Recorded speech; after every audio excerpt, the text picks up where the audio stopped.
Give me 1 second. I'm getting a beverage. How are you, man? I'm doing all right. Job still working out for you in the same way? Yeah. Yeah, so far so good. Good, good. Still, slowly losing hope of humanity being a real defined... Well, I don't know where I was going with that. Slowly losing faith in humanity, a functioning part of, the world. Not really, because, again, I worked in broadcasting for over a decade, so that's pretty much already been gone. Yeah. Also, one thing I gotta ask you is essentially because you were in broadcasting. You ever question yourself and really take a look in the mirror and just say, how does it feel to be the only one that knows you're right? Is that how we're starting this episode? Exactly, motherfucker! Let's go!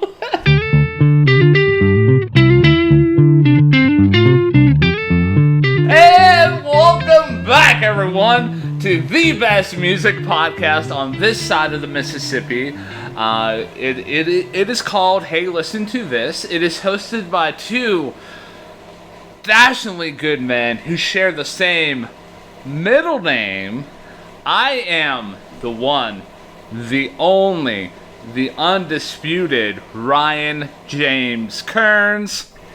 And I am the one, the only, the suddenly blindsided Matthew James Durzik.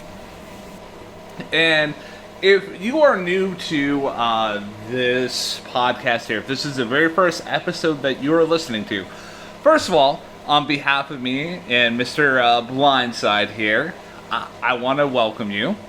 Second of all, what we do here is essentially me and Matt take turns picking an album that we're going to dissect track by track and just give our thoughts on it. Like, we can go as in depth as we want, or we could be like, this is a nothing burger. And we kind of use this project here as an excuse or a reason to just expose each other to different kinds of music. And sometimes we take that journey together, like we've done K-pop. And I think that's the only realm of music that we both really were unfamiliar with. I think the only other comparison I could make is when we did the Taylor Swift episode. We are not self-described Swifties, but we took that journey into the tortured poets department together. But for the most part, what we've chosen is reflective of music that we want to explore and expose the other two. So this week it is Matt's turn to choose. After having a palate cleanser of Brave Faces Everyone by Spanish Love Songs, Matt, what do you have cooked up for us this week? This week I have cooked up a trip back to 1993 and an album called Spilt Milk by the long-forgotten pop rock band Jellyfish. Now, before you even ask, Ryan, I'll just explain how on earth I found this band, and it's a very direct story. Several Christmases ago, I want to say it was almost a decade ago, I was with my folks over in Dormont, and they, we just had our traditional Christmas, have the dinner, exchange gifts, play some games, the typical stuff. But towards the end of the night, my uncle handed me this CD, and he said, "You're a fan of Queen, right?" I was like, "Yeah." And he was like, "I think you might appreciate this." It's like, "Oh, okay. What do you want for it?" It's like, "No, you can just, I already have a copy, you can take it." So he handed me this album, Spilt Milk, and I listened to it, and I was like, whoa. And it's been one of my sort of comfort albums. I wouldn't even say comfort album, but it's definitely an album I've enjoyed ever since hearing it for the first time. So, spoiler alert there. So, in regards to albums we reviewed, I had a strong feeling you had not heard of this album or band. And you talking about palate cleansers, last week's episode was pretty dark and dense So it almost felt like it was my turn to need a palate cleanser on my own, so that is why I chose this album. So, essentially, after we do this episode here, our palates are going to be fully cleansed. So, whatever we choose next, we're going to be diving deep on into another crazy album, right? Yeah, oh no, we're just going to do an entire episode on the Drake-Kendrick beef. Oh, man, oh, man. Okay. So yeah, I was kind of wondering like how you got introduced to this band because I've never even heard of them, not even on like a passing like greatest bands of the 90s or 80s or anything like like in my whole experience of being a music fan like I've never heard of Jellyfish and I never heard of Spilt Milk. So like this album kind of when you drop this at the end of the last episode, I was just like, oh, well, look at that. That dropped another album that I never even heard of and an artist I'd never even heard of. So I was very, very intrigued and I was very curious about what this album had to like unfold because with a name like Jellyfish, it could be like, I don't know, like a silly, often like comedic, maybe like a fish or like a like kind of like a jam bandy kind of thing. So that was at least my initial impression there. Yes, and there's a couple words you mentioned there that are accurate, particularly silly, but we'll get into that. So you ready to kick it off, man? Let's kick it off with Hush. So I'm gonna let you kick it off here. So tell me about Hush. Hush is the opener to Spilt Milk, and right out of the gate we have this very dreamlike, twinkling background that is all of a sudden augmented by these lush harmonies that very reminiscent of the band Queen. And for those who don't like Queen or, are going to be here or tired of hearing the word Queen over the course of the next hour, this is your warning now. They're going to be mentioned probably a lot. So, but other than that, the lyrics are basically this sort of goodnight lullaby to the listener, saying, now it's time to go to sleep. And musically, it definitely supports those lyrics a lot. It's not my least favorite track on the album, but I would say it's probably the least significant. Just from a musical standpoint, I mean, it's good, but at the same time, it's not like it's more to be of the album than anything else. It's a solid album intro. Yeah, like it doesn't have to stand out at all. Like it, if anything, it should be. In my mind, it should be like almost like a, hey, if you don't know what this band is about, this is kind of a taster, maybe like kind of like an overture to like a a musical or something like that. And I feel like that's what we get here, like right away. I'm glad that you mentioned the Queen connection with you to this band because like right away you get those vibes right out of the gate. And the only other thing that I'm just gonna say about this track that you haven't already touched on is that the swells that occur within the track here work quite well. And yeah, I mean it does do the it knows its job. It does it very well.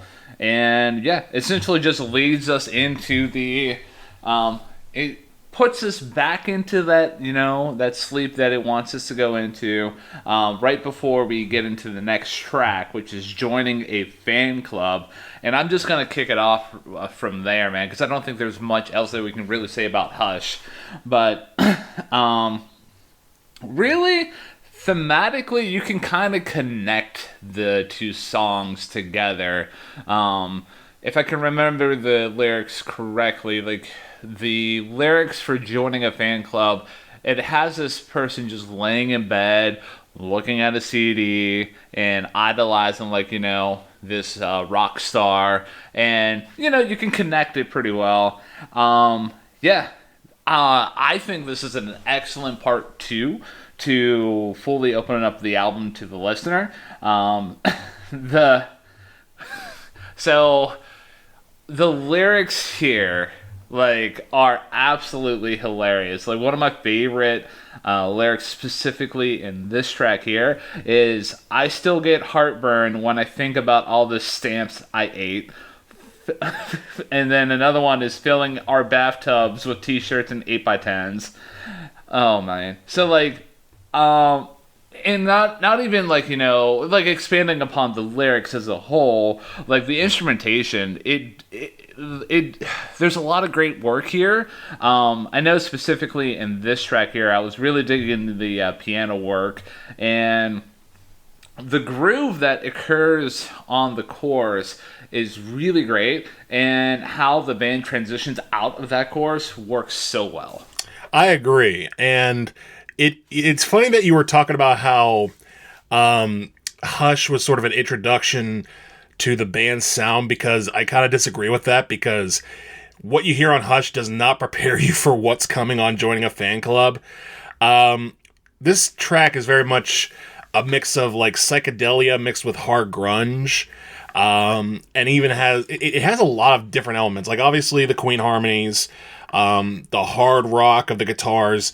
The bridge on this track, very reminiscent of 70s bar boogie bands like Humble Pie, or the song that immediately came to mind was "Stay With Me" by the Faces.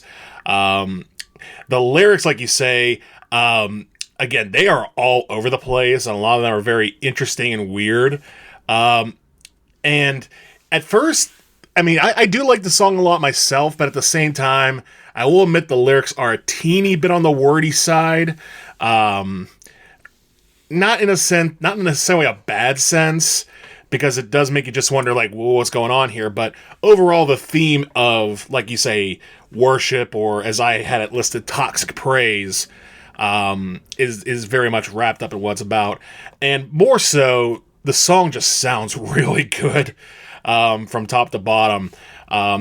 The drums are loud, the guitars are loud, the harmonies are there. It sounds better than it reads. If you were just reading the lyrics, you would think, what the hell are these guys talking about? But as a song itself, it's great. One other thing that I'm gonna add upon that, when you're talking about the bridge, it reminded me of the instrumental break. And one thing I really noticed about this band, and in this track more specifically, is the fact that not one instrument really stands out. They are just having a joint jam session, and it works out so well. And if I can remember correctly, I could be wrong coming up here with the rest of the review here, but I feel like for the most part, there's no real solos and no one instrument stands out. The group comes together as a whole, which I'm always a fan of. When we did the Cure episode, I really dug the fact that there wasn't really any standout instruments. It was the group coming together as a whole. Yeah, I can understand that wholeheartedly, and you're right. The band just sounds really tight here. Everything is executed to sheer perfection, and that shouldn't necessarily be surprising, because from what I've read about this album, it took 7 months to make. So they fine-tuned a lot of stuff, but in this case, it absolutely works. Man. So, you want to do the next track here? Yes, the next track 3 on Spilt Milk, is Sabrina, Paste, and Plato. And this is probably the most whimsical song on the album. It's kind of has a bit of a Penny Lane vibe to start out with, but I'm just going to come out and say this is my least favorite track on the album. It's trying way too hard, and the product that ends up being on the plate, it's not the worst thing I've ever heard. We can go back to previous episodes to figure out what that is. But a lot of the elements just seem so haphazard. The first 10 to 15 seconds of this track are very good.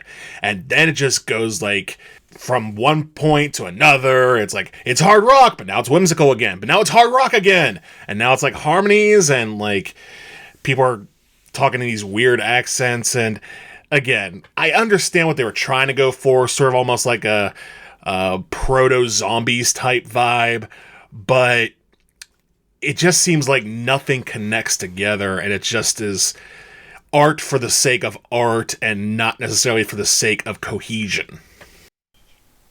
I don't think I noted what is my least favorite track off the album, but this was one of the tracks that I had some nitpicks as well. And a lot of what you talked about, like, I'm gonna, like, agree with you on. Like, even specifically, like, one point where I got annoyed is that I don't mind pauses in music if it is used well and thoughtful. But pauses where it's just like,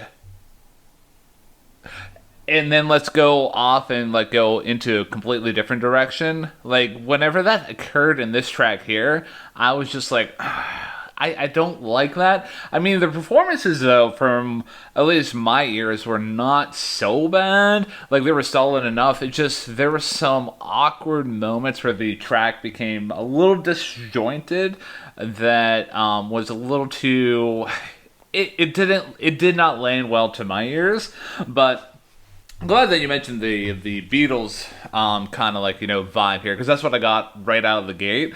So I love how we go from like Queen to the Beatles influence, and something that I'm going to note about Jellyfish as a whole is I appreciate how they're able to ride their influences, but not, again, I know Jellyfish came out way before Greta Van Fleet, but they're not solely riding the influences to the point that they're not creating a organic thing, if you know what I mean. Oh, I know exactly what you mean. And yeah, they're not rotely copying their influences, but they are making simple references to them. There's one part on this album where it does feel like they're copying a little bit, and even then it's distant enough where I think they can get away with it. But going back to this track, I think you nailed it. It is disjointed.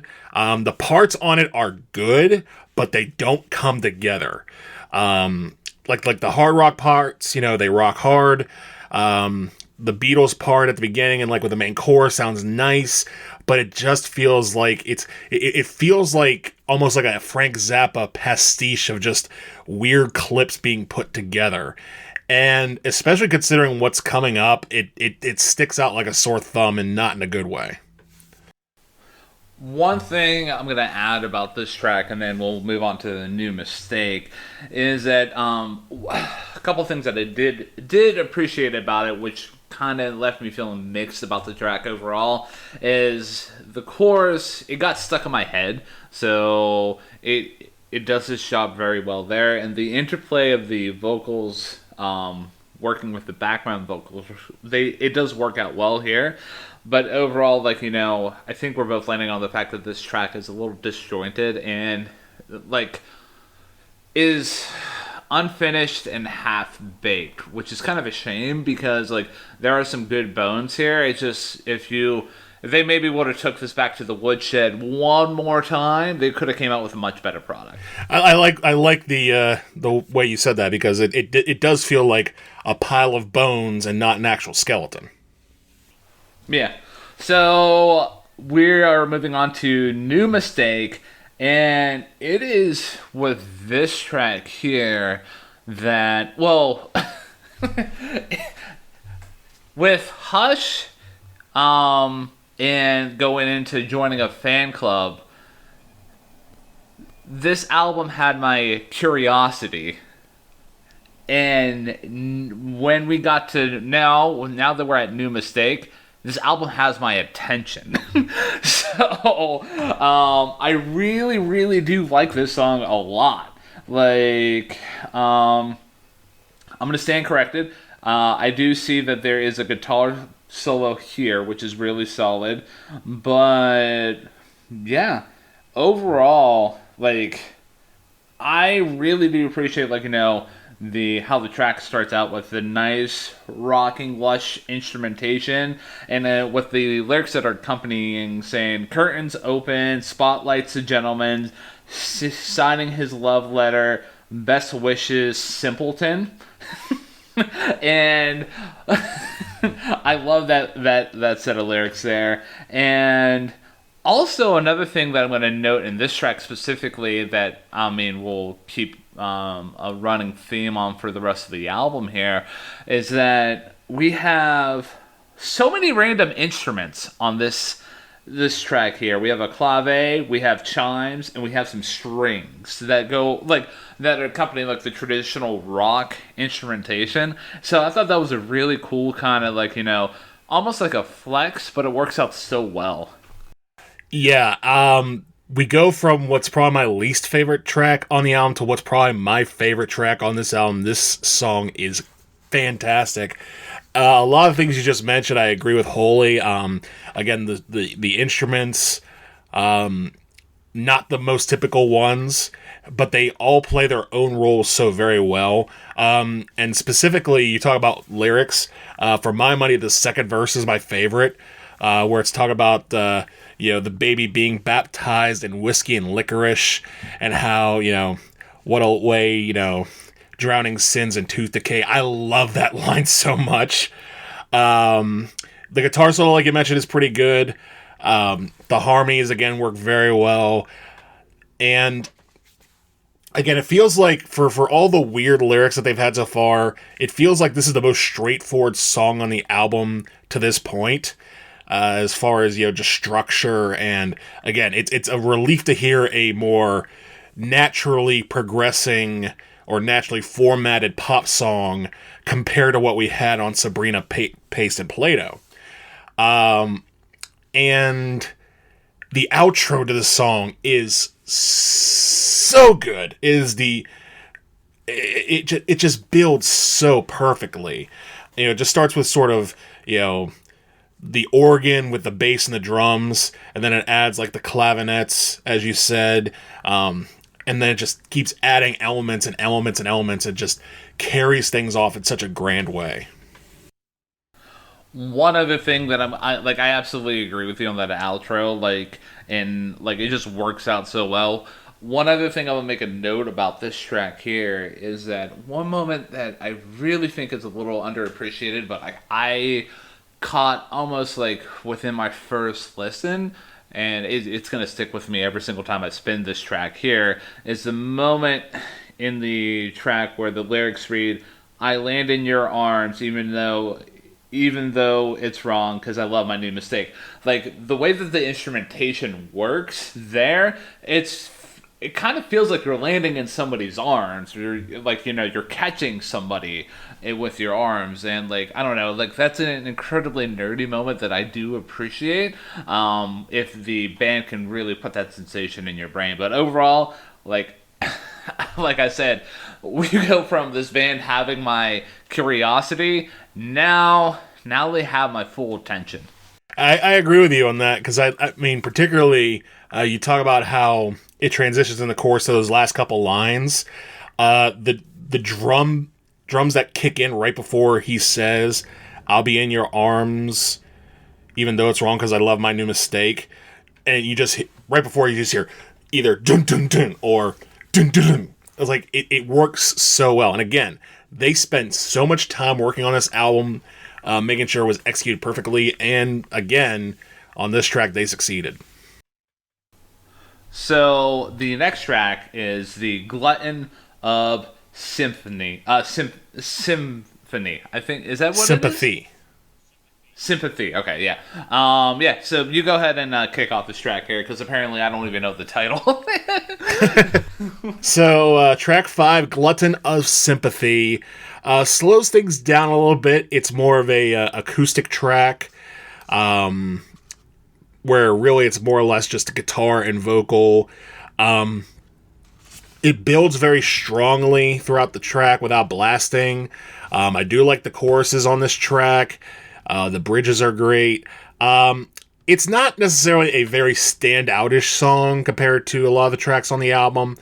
But at the same time, Again, it definitely is a nice contrast of the softer tone, because I feel like, thinking about it just now, if every single song was like New Mistake or some of the other ones we're going to talk about, it might be a little bit of overkill. So you kind of need those moments where it gets softer. We were talking about this last week with Spanish Love Songs, where it felt like the one thing I thought was keeping it from being a 10 out of 10 was how very same-ish it sounds. And it kind of needs to just change things up just a little bit. And unfortunately for Spanish Love Songs, the one time they did change things up, I didn't like it. But with Gluttonous Sympathy, again, I think it's a nice change of pace. It's not super standoutish, but I appreciate the track.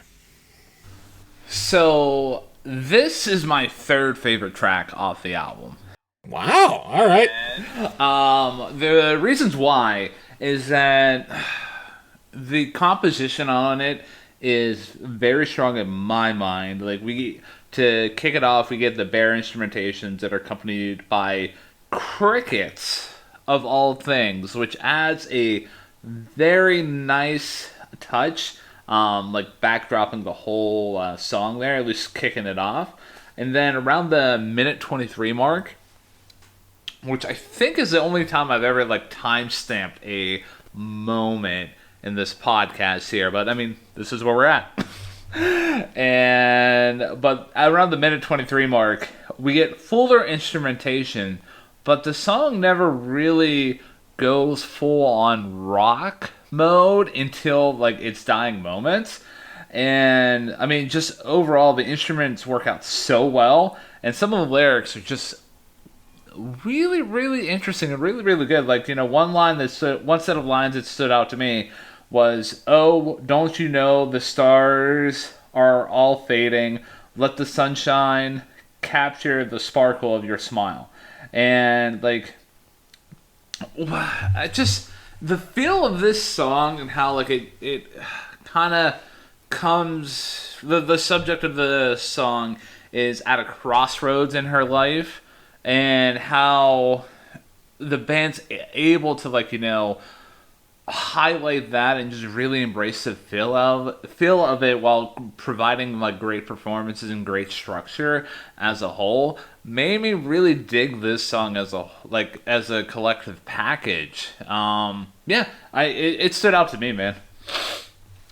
That's fair. I can appreciate that. Again, it didn't quite stand out to me as much. Maybe it's because, like I said, even though it's nice to have a break from the full blast pop rock, it's the full blast pop rock is probably what I'm going to gear towards more just on this album specifically and in general when it comes to my taste of music. But at the same time, you're right. The lyrics are soft. The vocals are so pretty. And it definitely does feel right placed where it is in this album. So yeah, I have nothing against this track whatsoever. So the next track is The Ghost at number 1. And we go from the glutton of symphony. Moving on from that fumble there again. To The Ghost at number 1. And this track, dude, it just slaps so hard, man. Like, we talk about like how this band has Queen influences. Like, this is where we're getting the more hard rock version of Queen that is found in albums like Sheer Heart Attack and throughout a couple of moments in their discography. But that was the one album that really stuck in, was in my mind when listening to this track here. And the driving feel that you get here really features some tasty riffs that I really liked. The call and response vocals in the chorus, they work out so well. It's one of my favorite moments in out the whole album. And again, we get some good lyrics here with God's gift to oxygen, the puffed up immortal sun, and another one which is, so he shoots up his poison until the frosting tastes so sweet. those lyrics really stood out to me. And overall, dude, like, I love this song. And it, so we go from like my third favorite track off the album to now my second favorite track with The Ghost at number one. And the one other thing I'm going to mention about this, and then I'll kick it back over to you, is that I really do appreciate how the bridge really embraces that Queen influence. And I'm here for all those beautiful exposed vocals that kind of interweave throughout the whole bridge there. It just works out so well. I am in full agreement with you on this. I don't know if it's my second favorite track on the album, because really after New Mistake, with the exception of the ones where I'm kind of like meh, they're all sort of my second favorite. You talk about how it hits so hard. My thought listening back to this, because this is the first time I listened to this song in a while for this review, it feels like it's almost like dueling choruses up until the bridge. Like, that's how hard it goes. Like, the verses are delivered with such impassioned, like, power that, again, when you realize that, oh, this is supposed to be the chorus, you're just thinking, well, wait, does this feel like the chorus or this feel? And it feels like that up until that bridge, where it's interesting that you said Queen, because to me, the band I think they're trying to emulate most on this track particularly is the Beach Boys, because the bridge is very reminiscent of the bridge on Good Vibrations, and the outro too, very much reminiscent of God Only Knows, while the rest of the song tends to go more towards that British invasion pop blend of, Beatles, Zombies, maybe a little bit of Hollies sprinkled in there. But I really like this song a lot. And like you said, not only does it bounce and go full force, it rocks hard too. Like, it's just a very powerful song, and really just kicks ass in all the right ways. Absolutely. One other note about this, and then we can go into Bye Bye Bye, not the NSYNC version, is that the when they hit that last chorus, and it just it seems like they take that call and response element up to 11, where it kind of reminded me, if I can remember correctly, how this track landed. How I'm gonna skip several decades into the future, but in the Blink 182 song "Feelingless," at the very end of the song, you hear those two contrasting vocals that are singing completely different lines and completely different rhythms, that it almost becomes dizzying. In this track here, at the very end, where you have two vocal lines that are saying different things, it's not as dizzying, and it works out so well. Like, you almost just want to embrace the slight chaos that's going on, but it's not even chaos to begin with, if you know what I mean.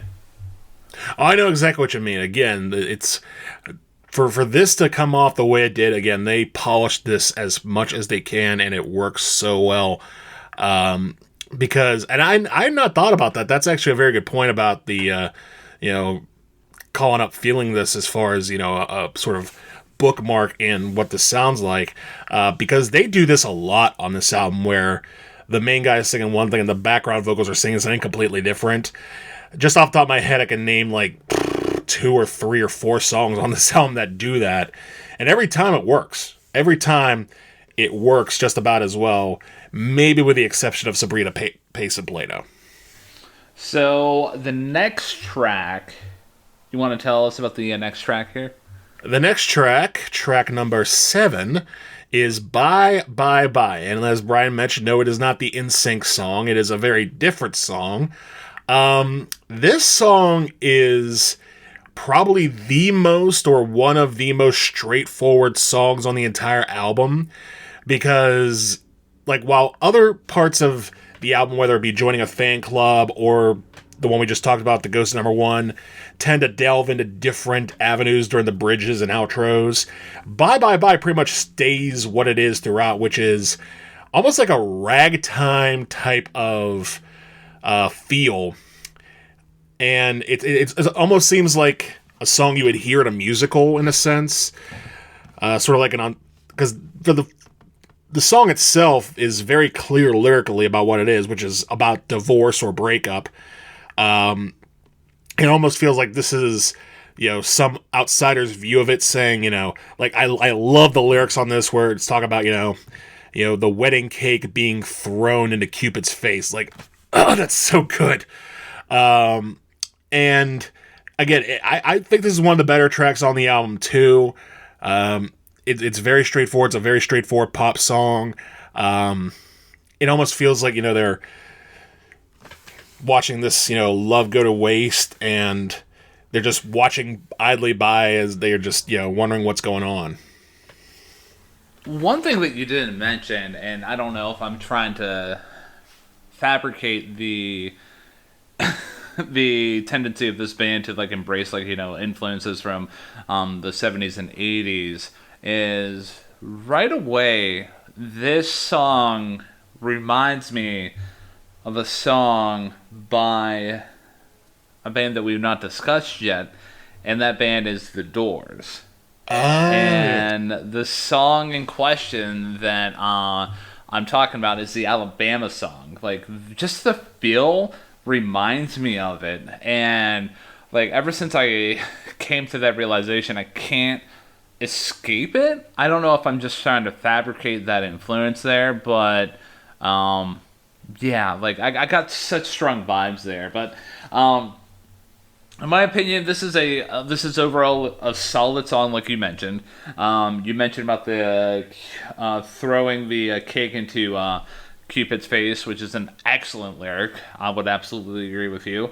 And if we're going on themes of like random instrumentation that the band's bringing to the table, well, we can add tuba and accordion to the instrumentation. So overall, though, like I like this track a lot. Solid tracks. I'm always a fan of any band that embraces the Doors in such an organic fashion. And the one other note that I'm going to throw about throwing this track here is the parts where the line repeats "bye bye bye." They work out so well. Yeah, overall solid song. Yeah, I agree with you with the parts, because it starts at the beginning with that build up, and the right towards the final choruses. I agree that those parts are very well executed. And it's funny you did mention the Doors, because I listened to this song or this whole album earlier today, and this song in particular, I was like, yeah, that does kind of have like a whiskey bar type of thing going on there. Which is funny enough because that song is from a musical itself by Kurt Weill. So, yeah, it sounds like a musical, and very much. I don't know if it's directly that they listened to the Doors and thought, okay, let's do this, but I wouldn't be surprised if that was the case. It might have been one of those things that, like, the group members have listened to the Doors so much that they didn't fully, like, say, oh, hey, let's try to do the Alabama song. It might have just been like, oh, hey, let's create something. This was something that was already inside of them. So, that being said, all is forgiven. And this is the other song that I have a slight nitpick with, and this is more on the production side in terms of like my nitpicky my nitpick here. And my nitpick is that we have instrumentation that almost feels like it's grounded, but it's almost like it's driving through a desert, and you have this thunderous rock instrumentation, and then you have vocals that kind of just seem like they're perched on top of like the whole on top of a cloud here, and I don't think it works out so well. That being said, though, outside of that, we also get a moment where in this track here that the band stops all momentum and has that little like twinkly lullaby kind of thing for like 2 seconds, and then kicks back up, which I'm still kind of mixed on, because like on one hand I'm like, okay, it's a nice breath of fresh air. But on the other hand, it's just like, okay, this literally adds nothing to the song. So, yeah, uh, yeah, I'm a little mixed on this one as well. I get that. First of all, quick anecdote in regards to what you had just said about the pause being where it's at and doing what it does. So, the last time I had listened to this album in full before reviewing it this week, I was going on vacation. I was doing sort of like a cross the Midwest type thing, doing baseball games one per day. I was making my way from Buffalo to I think it was Detroit, I think this may have been on my way back from Detroit to Toledo, whatever the point may be. I was listening to this album, and I had forgot about this song, and I thought, when that silent part came on, I thought that because I had ripped it from a CD, that this was a part in the CD where it had scratched or skipped, because it just stopped. So I thought it was like a skip in the song, only realized later, oh no, that's just meant to be part of the song. It just gets so quiet that you can't actually hear anything, especially if your windows are down. But going to your part about the instrumentation, I will agree that it definitely is less cohesive than the past few tracks have been. I didn't mind it as much, but I kind of did feel like, okay, this feels more like where the rock is the rock, the pop is the pop, and it doesn't quite congeal together as well as it has. That being said, though, I do like the lyrics about how it's sort of like a, vicious lyrics towards a selfish man. It's like, for all it's very backhand. It says, you're the worst, you've done so many bad things, but all is forgiven, quote unquote. It reminded me a little bit of Queen's Death on Two Legs, but more in a romantic sense, where this is like, oh, okay, so you're just gonna be, this king of the hill and all's forgiven now because, she doesn't want to leave you. Okay, cool, sure, yeah. It's super passive-aggressive, which I kind of respect. And the instrumentation, again, while it much like Sabrina Paste and Play-Doh, while it doesn't isn't as cohesive, it's still very good. Like, the drumming at the back end of this song is fantastic. And I was just like, whoa, it's like, this band can really rock hard if it wants to. And in this case, they do. I absolutely agree about the drumming as well. I have that noted here. Like, at the very end, it seems like the drums are taking charge instead of like the guitar taking the lead. Which, whenever like a band can change up like that, I really do appreciate. And yeah, that's all I really got. I mean, overall, not a bad track, man. I mean, it's just the production irk. Like, I don't know. Maybe I'm just viewing it like viewing it through my my modern day lenses, where I maybe wanna give it some credit, but I mean, that's ultimately where I'm landing with the track. So, you want to talk about Russian Hill? Let's talk about Russian Hill, and much like the Glutton of Sympathy, this is yet another break from the full blast rock and pop of its previous songs. It's a softer and acoustic song, but it's still very menacing in a sense, because the theme on this song is very much reminiscing about the past and romancing it. The singer's talking about how he used to be growing up and hanging out with his friends, and they go to church on Sunday, and it felt very reminiscent of a time gone by. And of the two softer tracks on this album, well, three if you count Hush, but I don't. This is my favorite, mainly because it just sounds a lot better and it sounds a lot more buildy, because it has that nice little jazzy bridge. We talk about instruments, pedal steel guitar, like, come on. It's executed so well. And again, it feels like you could sort of start piecing things together where, Bye Bye Bye was about divorce, All Is Forgiven was about recovering from that divorce or maybe feeling like something's gone wrong. Russian Hill is just sort of this trying to, distract yourself from the present by talking about the past. It's a very fascinating song and a very good one at that. So, one thing that I'm going to touch upon here is that we've been talking about the influences throughout this whole album here, and this is the first time that I'm getting a Led Zeppelin influence, at least from like the kind of chill, like maybe like going to California kind of vibes, but not much I can really add that you haven't already talked about, dude.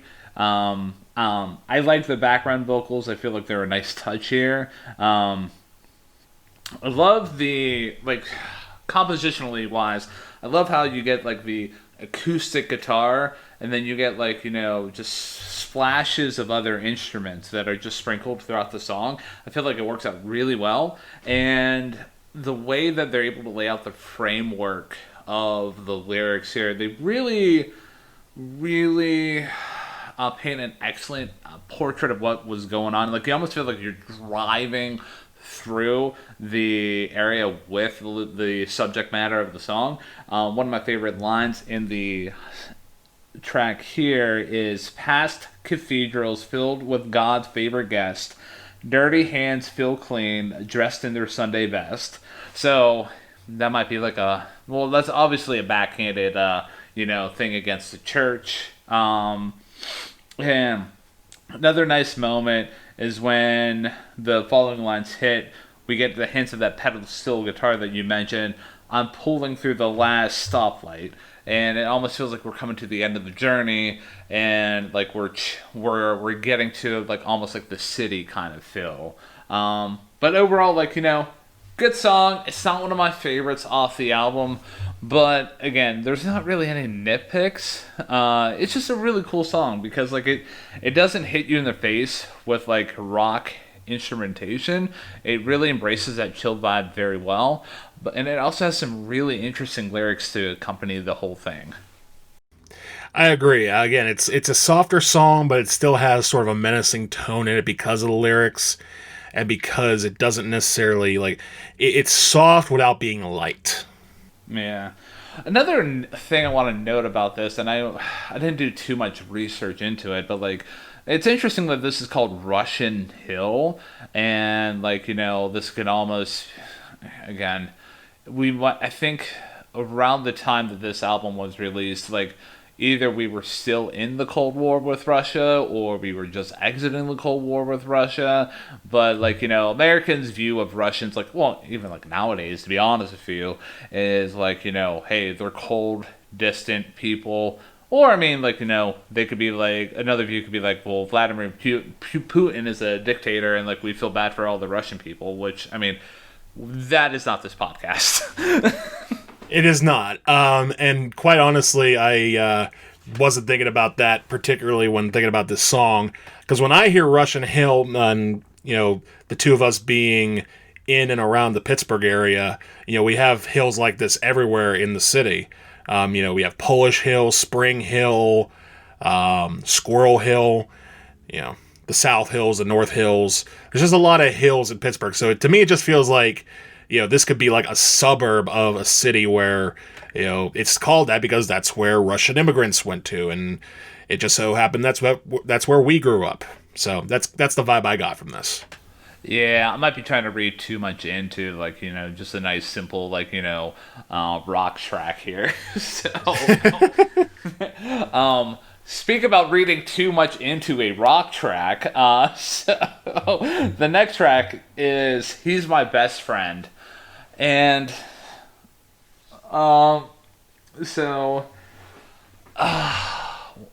first listen, I'm not even going to talk about, like, what this song is really about until, like, the very end, because I'll give my thoughts about that. But this was it's a very interesting song. The vocal delivery is so unique with the flow that is used, and it's complemented so well with that offbeat instrumentation. I really dug the compositional elements. It almost seems like you have that bendy kind of flow, and it almost just like it's like kind of topsy turvy. It's like almost like you're at like a carnival or something like that. And the chorus is pretty simplistic, but it works so well. And like some of the lines that we're gonna allude to here in a minute, it like I really dug where he's cinnamon on my toast. We're so close. And then another line that hit me is, "Cause growing up is hard enough when you're a powder keg for powder puffs."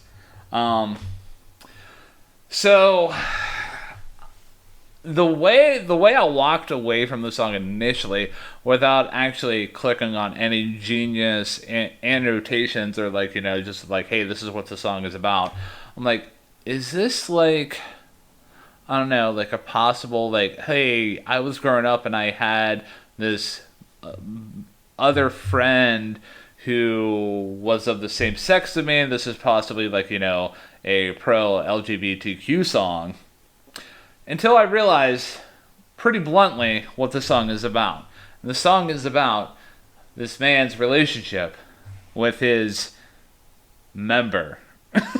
And essentially the song is like, even like, has points where he's talking about like, doing a deed to himself, if you know what I mean. Huh. You know what? So, it's funny you mentioned all of that. So, on the song level, I pretty much agree with you. I think the organ work on this song is fantastic.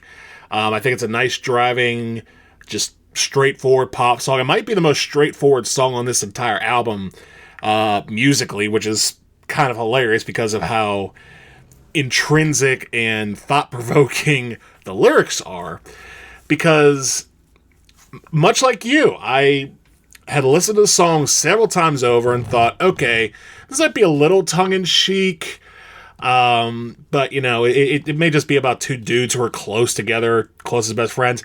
Not to mention, this comes right after Russian Hill, so there may be it may sort of be about someone you would hang out with on Russian Hill, go to Sunday school with, etc., and we'll talk about that in the next song, too.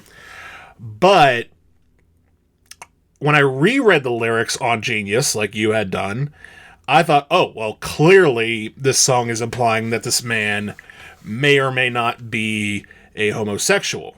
Because at the end of the song, he's talking about, doing things in the shower. I'm thinking, okay, they're not even pretending to, because I had never heard it, on in the background the first few times. I was so like encapsulated by just the musical, like, feel-good nature of it, and I never would have thought that he's not talking about any other man but rather himself until you had just presented that theory just now. So that's interesting. I never would have thought of that.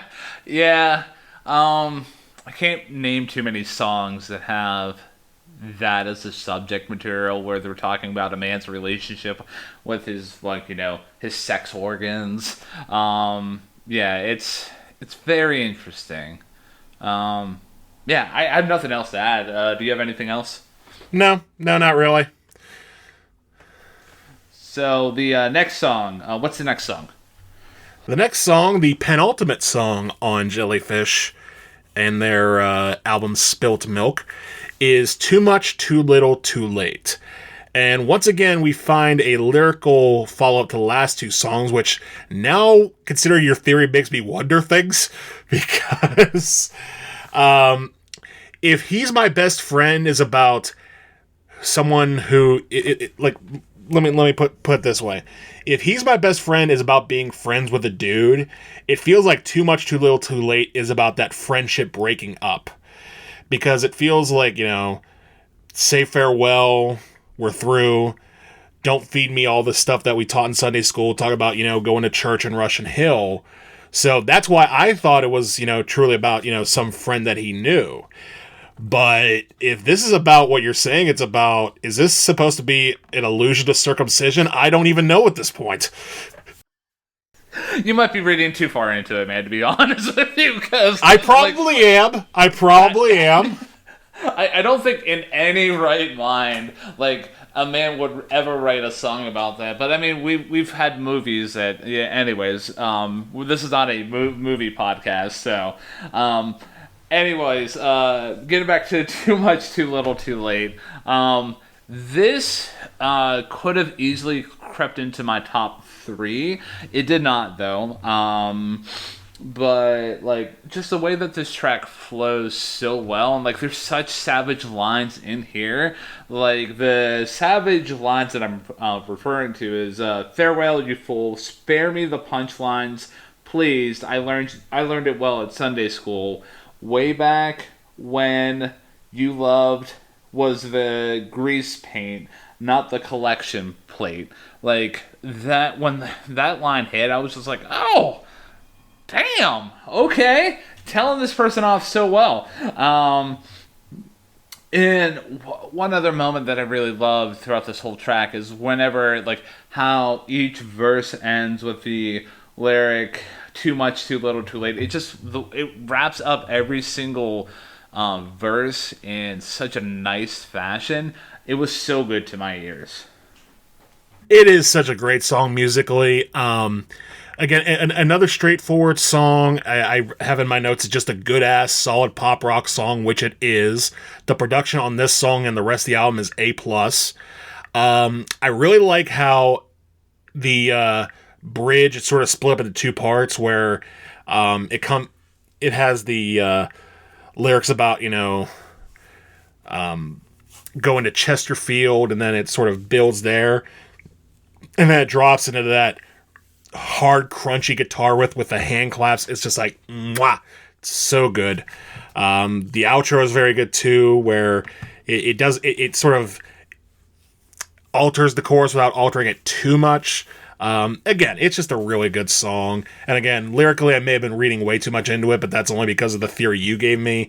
As it's on its own, it's just a great song. One thing that I realized that I did not mention here, and this is another maybe slight nitpick that I have with this album here, is in the outro. I feel like the instrumental has a little bit of an oops where, like, the beat loses focus and, like, it just goes out of time a little bit, which is, I mean, again, slight nitpick, but I mean, it's a nitpick that I can, I've earned to have, because, like, I'm half of this radio show, podcast show here. But overall, like, this song is a pretty great time, and it sets us up for probably the biggest song off of the whole album with Brighter Day. Brighter Day. And Brighter Day, oh my goodness. We've run out of tracks here in terms of what is my favorite track off the album, and this is my favorite track off the album. I kind of had a feeling it would be, just based on sheer, lyrical content and production. I felt like this was probably going to be yours. So, this, again, is going to be a little bit of a stretch, but my initial thought when, listening to this track here, it kind of reminded me of, like, I don't know, if Queen would do a rendition of Welcome to the Black Parade, I mean, in their own style, especially with how massive, like, the instrumentation gets once it gets going. Like, you can really feel like the parade's, like, going on. Like, you hear the massive, like, bass drums, and just how the tuba, that makes you feel like you're in a parade, and I really do dig it. Some of the lines have landed so well, like, oh, my country, tears of thee, how the circus makes the world safe for anarchy. And then another set of lyrics that I really did like was, can't you see that you can come as you are, as you were, if you prefer, you can change.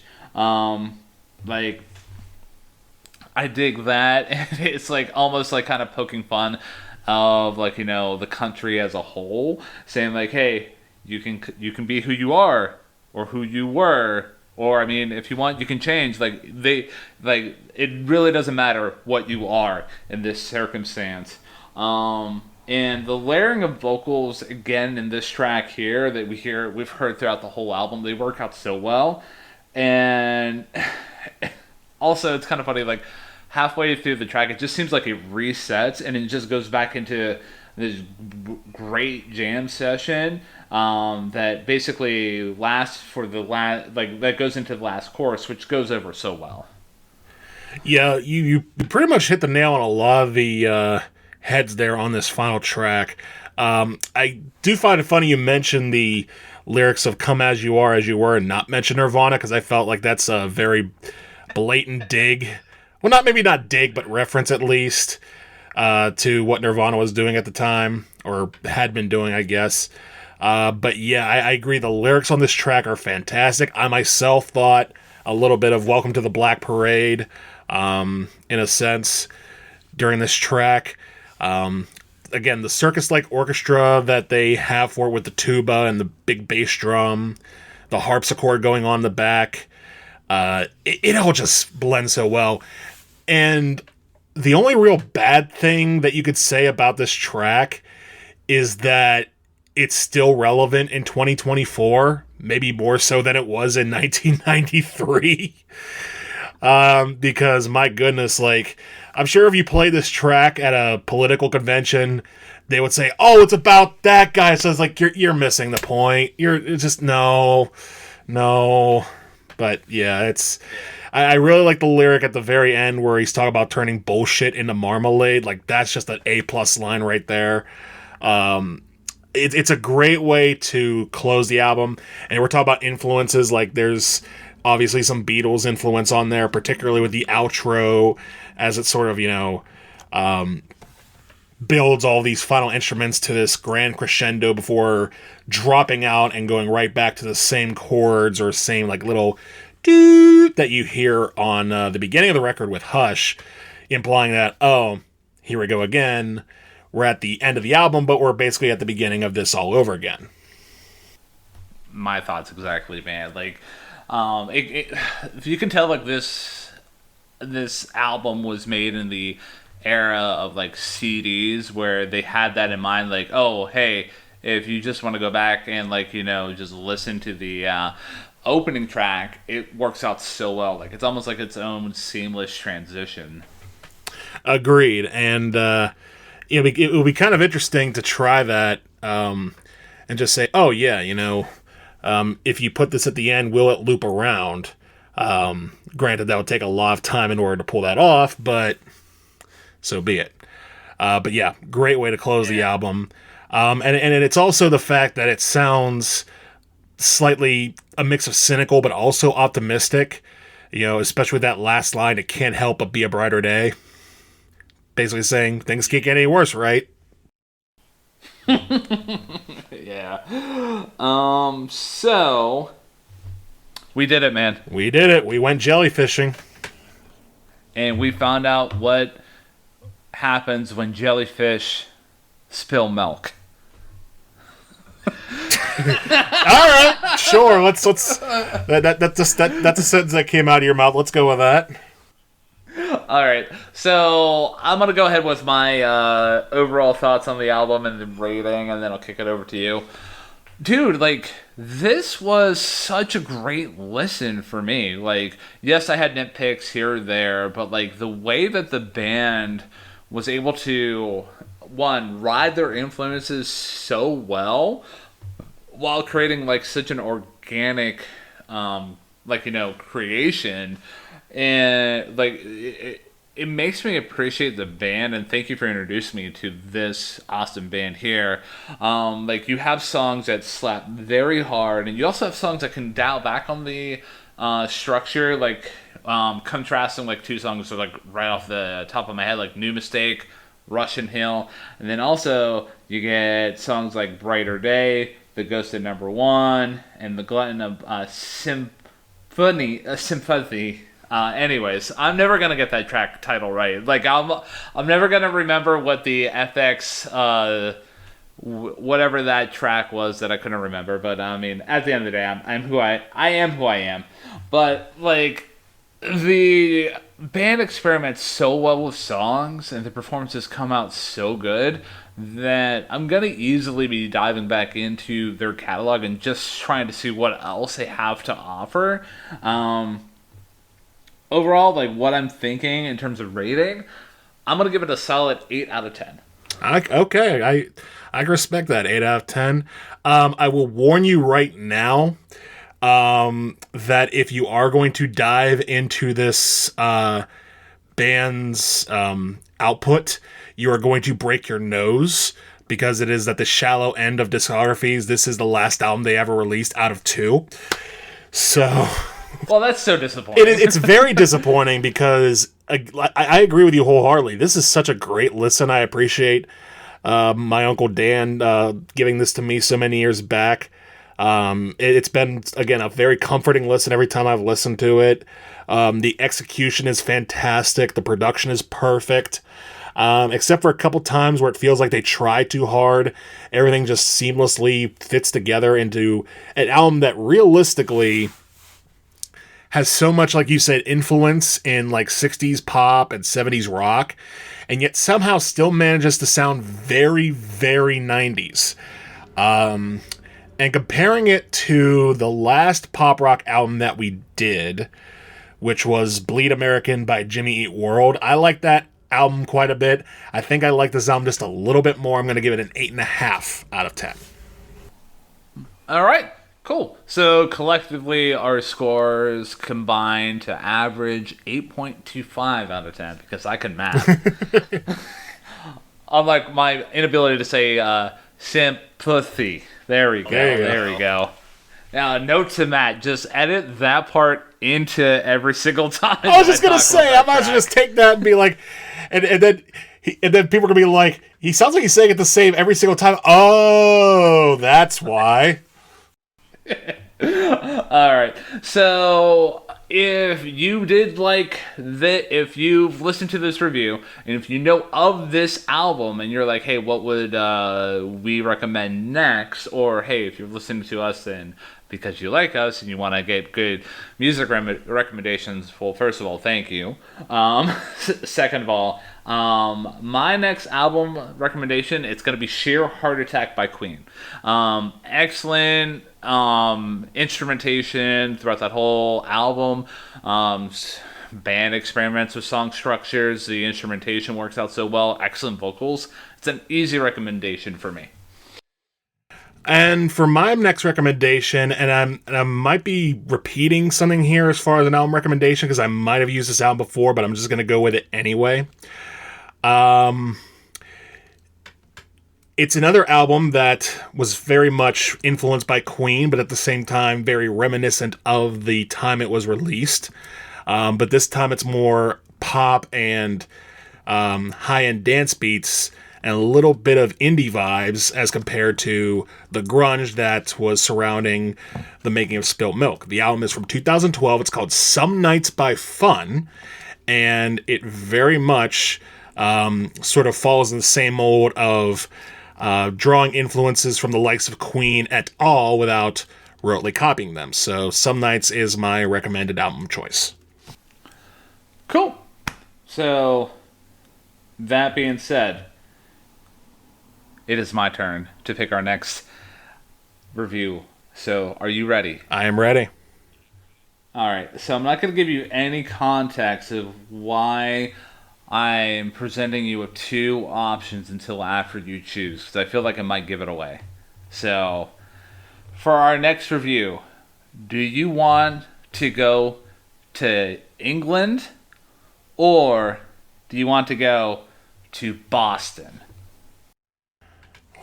Ooh.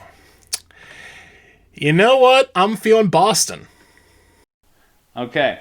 So, the reason why I didn't give you any context with that is that our next review is going to be paying tribute to a great producer who just passed away.